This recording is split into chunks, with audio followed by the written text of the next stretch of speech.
ಈ ಸ್ಟೋರಿ ನನಗೆ ಗೊತ್ತಿರೋ ಒಬ್ಬ ಟ್ರಕ್ ಡ್ರೈವರ್ ಹೇಳಿದ್ದು.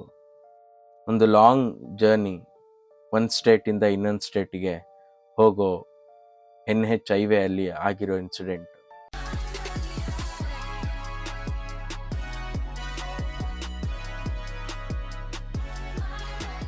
ಯೂಶಲಿ ಲಾರಿ ಡ್ರೈವರ್ಸ್ ಹೇಳೋ ಸ್ಟೋರಿ ಎಲ್ಲ ತುಂಬ ಕ್ಯೂರಿಯಾಸಿಟಿ ಆಗಿರುತ್ತೆ. ಏನೋ ಒಂದು ಎಮರ್ಜೆನ್ಸಿ ಗೂಡ್ಸ್ನ ಇನ್ನೊಂದು ಕಡೆಗೆ ತಲುಪಿಸ್ಬೇಕು ಅಂತ ತುಂಬ ಲಾಂಗ್ ಜರ್ನಿ ಇರುತ್ತೆ, ಹಂಗೆ ಸ್ಟ್ರೈನ್ ಆಗುತ್ತೆ ಅವನಿಗೆ. ಸೊ ಒಂದು NH ಹೈವೇ ಅಲ್ಲಿ ನಿಲ್ಲಿಸ್ತಾನೆ. ನಿಲ್ಲಿಸಿ ಹೋದಾಗ ಅದೊಂದು ಓಲ್ಡ್ ಆ್ಯಂಡ್ ಸ್ಮಾಲ್ ಡಾಬಾ ಆಗಿರುತ್ತೆ. ಅಲ್ಲೋದ್ರೆ ಒಬ್ಬ ವಯಸ್ಸಾಗಿರೋನು ಮತ್ತು ಒಂದು ಹುಡುಗ ಇರ್ತಾನೆ.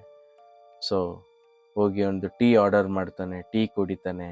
ಟೀ ಕುಡಿದು ಹಂಗೆ ರಿಲ್ಯಾಕ್ಸ್ಡ್ ಆಗಿ ಸ್ವಲ್ಪ ಗಾಡಿ ಹತ್ಬಿಟ್ಟು ಇಂಜಿನ್ ಎಲ್ಲ ಚೆಕ್ ಮಾಡಿಕೊಂಡು ಸ್ಟಾರ್ಟ್ ಮಾಡಿ ಸ್ವಲ್ಪ ಮುಂದೆ ಹೋಗ್ತಾ ಅಲ್ಲೇ ಗೊತ್ತಾಗಿರುತ್ತೆ ಅವನಿಗೆ, ನೋಟಿಸ್ ಮಾಡ್ತಾನೆ ಯಾರೋ ನಿಂತಿದ್ದಾರೆ ಅಂತ. ಬಟ್ ನಾರ್ಮಲ್ ಆಗಿ ಸ್ಟಾರ್ಟ್ ಮಾಡ್ಕೊಂಡು ಮುಂದೆ ಹೋದಾಗ ಒಂದು ಹೆಂಗ್ಸ್ ನಿಂತಿರ್ತಾಳೆ. Not too old or not too young, ಒಂದು ಮಿಡಿಲ್ ಏಜ್ ಹೆಂಗ್ಸು ಅಲ್ಲಿ ನಿಂತಿರ್ತಾರೆ.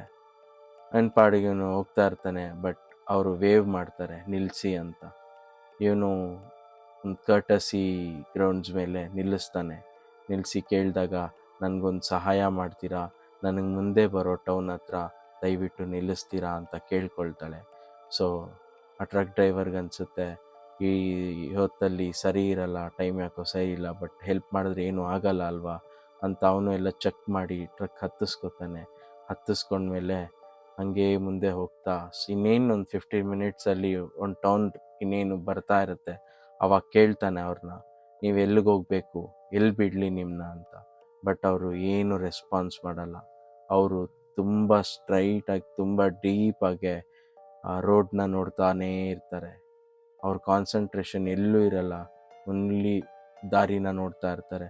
ಇವನೊಂದು 2 ಟೈಮ್ಸ್ ಕೇಳ್ತಾನೆ, ಆ ಕಡೆಯಿಂದ ಏನು ರೆಸ್ಪಾನ್ಸ್ ಬರಲ್ಲ. ಸೊ ಇವನಿಗೂ ಸ್ವಲ್ಪ ಹೆದರಿಕೆ ಅನಿಸೋ ಥರ ಆಗಿ ಸ್ವಲ್ಪ ಹಂಗೇ ಹೋಗ್ತಾನೆ. ಇನ್ನೇನು ನಿಲ್ಲಿಸ್ತಾನೆ. ಹತ್ತತ್ರ ಬಂದಾಗ ಒಂದು ಟೌನ್ ಹತ್ರ ನಿಲ್ಲಿಸ್ತಾನೆ. ನಿಲ್ಲಿಸಿ ಇಲ್ಲೇ ಇಳಿಸ್ಲಾ ಅಂತ ಹಿಂಗೆ ತಿರುಗಿ ನೋಡ್ತಾನೆ. ಅಲ್ಲಿ ಯಾರೂ ಇರಲ್ಲ. ತುಂಬ ಗಾಬರಿಯಾಗಿ ಲಾರಿ ಇಳಿದು ಎಲ್ಲ ಚೆಕ್ ಮಾಡ್ತಾನೆ, ಹಿಂದೆ ಮುಂದೆ ಲಾರಿ ಕೆಳಗಡೆ ಕೂಡ ಚೆಕ್ ಮಾಡಿ ನೋಡ್ತಾನೆ. ಅಲ್ಲಿ ಯಾರೂ ಇರಲ್ಲ. ಹಾಗೆ ಅವನಿಗೆ ಸ್ವಲ್ಪ ಭಯ ಆಗಿ, ಈ ಥರ ಯಾವತ್ತೂ ಆಗಲಿಲ್ವಲ್ಲ, ಇದೇನಿದು, ಯಾರನ್ನಾರು ಕೇಳಿದ್ರೆ ಗೊತ್ತಾಗತ್ತಾ ಏನು ಅಂತ ಮತ್ತೆ ಅದೇ ಡಾಬಾ ಹತ್ರ ಹೋಗ್ತಾನೆ.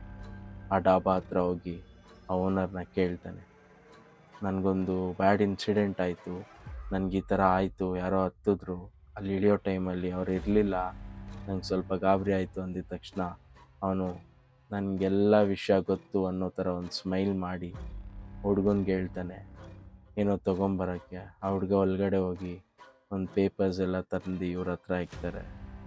ಆ ಪೇಪರಲ್ಲಿ ಒಂದು ಇನ್ಸಿಡೆಂಟ್, ಒಂದು ಆರ್ಟಿಕಲ್ ಇರುತ್ತೆ. ಆ ಆರ್ಟಿಕಲಲ್ಲಿ ಮೆನ್ಷನ್ ಮಾಡಿರ್ತಾರೆ, the same photo, same sari, ಹುಡುಗಿ ಅಲ್ಲಿ ಡೆತ್ ಆಗಿರುತ್ತೆ ರೋಡ್ ಆಕ್ಸಿಡೆಂಟಲ್ಲಿ.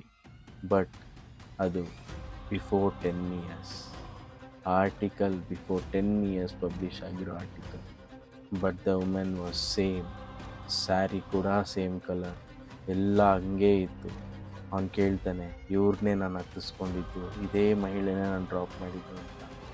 ಅವರು ಆ ಕಡೆಯಿಂದ ಏನು ಸ್ಮೈಲ್ ಬಿಟ್ಟು ಇನ್ನೇನು ರೆಸ್ಪಾನ್ಸ್ ಬರಲ್ಲ. ಅವನಿಗೆ ತುಂಬ ಒಂಥರ ಆಗಿ ಅಲ್ಲಿಂದ ಹೊರಟು ಅವನ ಡೆಸ್ಟಿನೇಷನ್ಗೆ ಹೋಗ್ತಾನೆ. ಅವತ್ತಿಂದ ಅವನಿಗೆ ತುಂಬ ಅಂದರೆ ಯಾವತ್ತೂ ಆಗದೇ ಇರೋ ಎಕ್ಸ್ಪೀರಿಯನ್ಸ್ ಅಂತೆ ಇದೊಂದು ಸ್ಟೋರಿ. ಸೊ ಇದನ್ನು ನನ್ನ ಹತ್ರ ಶೇರ್ ಮಾಡಿಕೊಂಡ್ರು. ಸೊ ಅವ್ರು ಶೇರ್ ಮಾಡ್ತಿರ್ಬೇಕಾದ್ರೆ ನನಗಿದು ಎಲ್ಲೂ ಸುಳ್ಳು ಅಂತ ಅನ್ನಿಸ್ಲೇ ಇಲ್ಲ. This was really strange and very disturbing story. ಅವ್ರು ಹೇಳಿದ್ದು ನಾನು ಕೇಳಿದ್ದು, ಇಟ್ ವಾಸ್ ವೆರಿ ಡಿಸ್ಟರ್ಬಿಂಗ್. ನಿಮ್ಗೇನು ಅನ್ಸುತ್ತೆ ಈ ಸ್ಟೋರಿ ಕೇಳಿ? ಕಮೆಂಟ್ ಮಾಡಿ.